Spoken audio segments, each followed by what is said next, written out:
Welcome back, friends. This is my channel, Houseplant Passion, and we're gonna be doing, I'm doing a, I don't even know what I'm doing, apparently.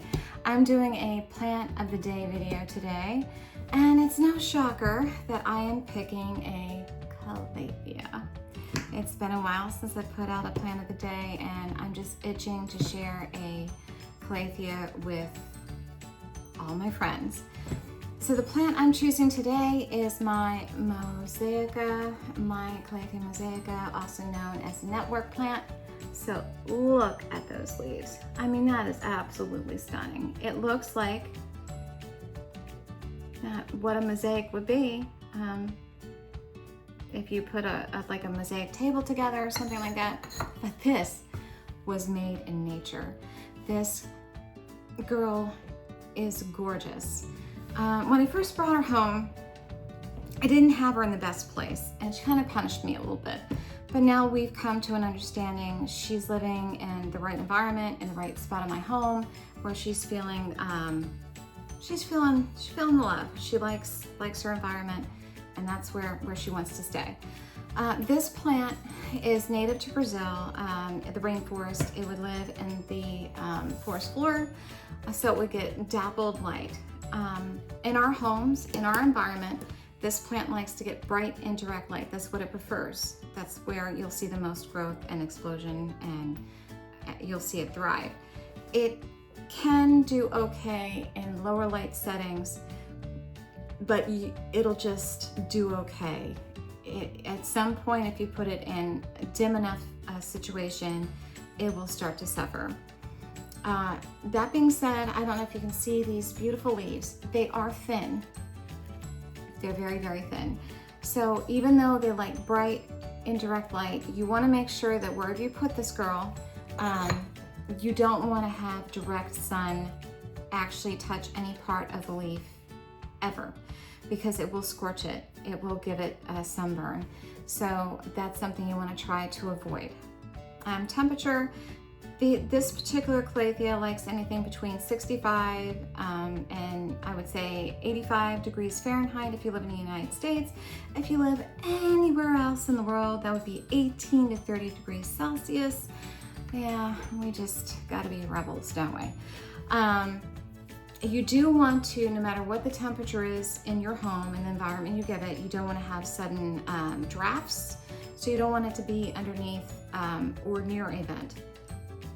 I had this beautiful plant when I first brought it home, literally 3 feet from a vent that was not even facing it, was not even blowing on it, and it was not happy. It was crisping up the tips of its leaves, and it was showing its dissatisfaction. So as soon as I moved that away from that vent area and I put it in a different part of my living room, with the same grow light, it started to thrive, and it started shooting out 3 to 4 leaves at a time. It just really started to take off for me. The same thing is, you really don't want swings in its temperature.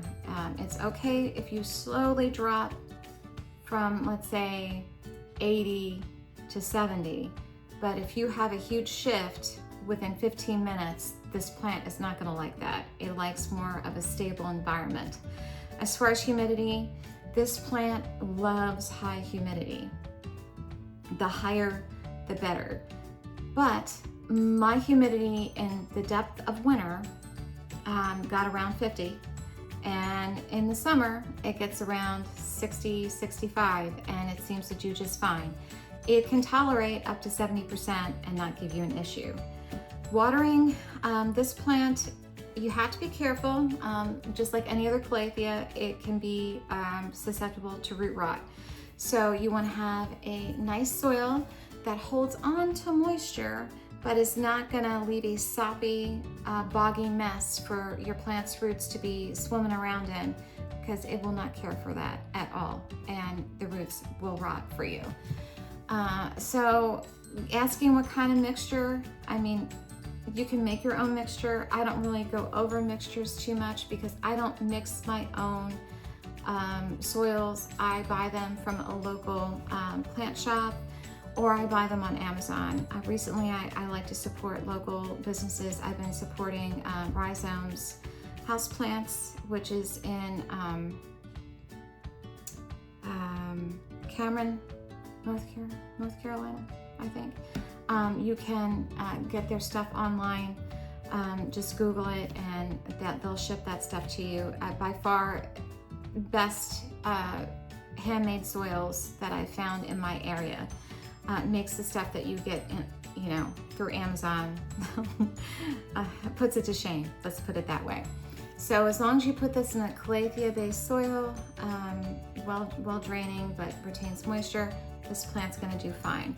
As far as water, this is where you're gonna find a challenge, okay? They do not like a lot of salts, a lot of minerals, or a lot of chemicals in their water. If you give that to them on a regular basis, you will get browning on the leaves. It will have a fit for you.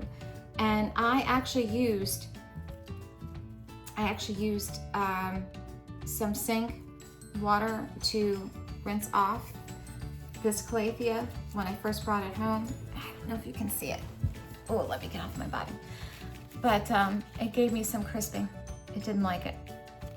So I'm pretty sure that's where it came from. I haven't had anything happen to this plant since. I did look to make sure it wasn't any kind of pest on it. It didn't have any mealybugs. It didn't have any spider mites. It didn't have anything like that hanging around in any of its creeps and crevices.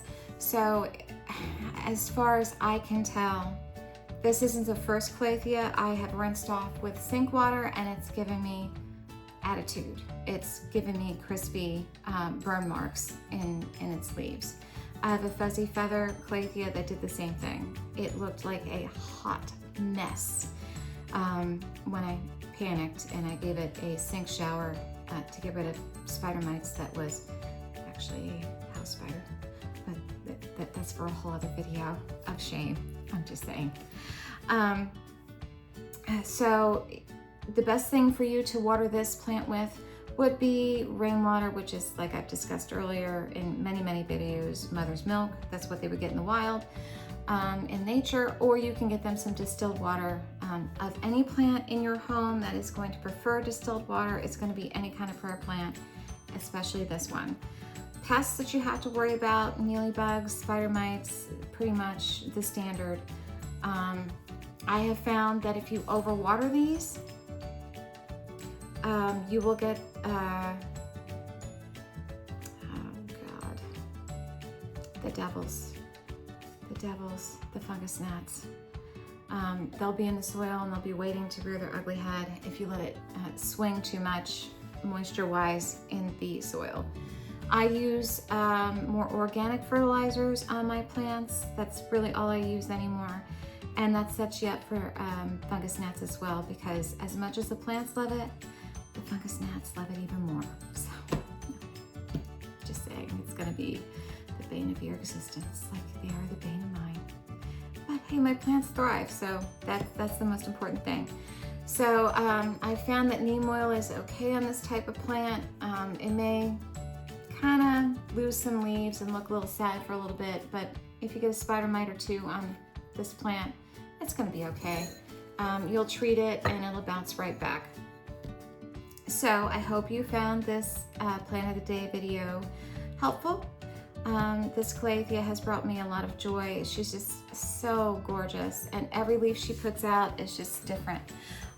One thing to note before I let you go on this plant, you're gonna panic when you first have this plant put out new leaves. You're gonna be thinking, oh my gosh, I overwatered my plant. When these leaves are new and they're young, they're gonna be more of a lime color. As they mature, they're gonna be a deeper network of green, and that's normal. So if you liked the information shared with you on this video today regarding this beautiful Calathea musaica, please like my video, and you can also subscribe to my channel and share it with all your friends that love Calatheas too. And until next time, remember to give your Calatheas and all of your other green leafy children lots of plant love, and we will see each other soon.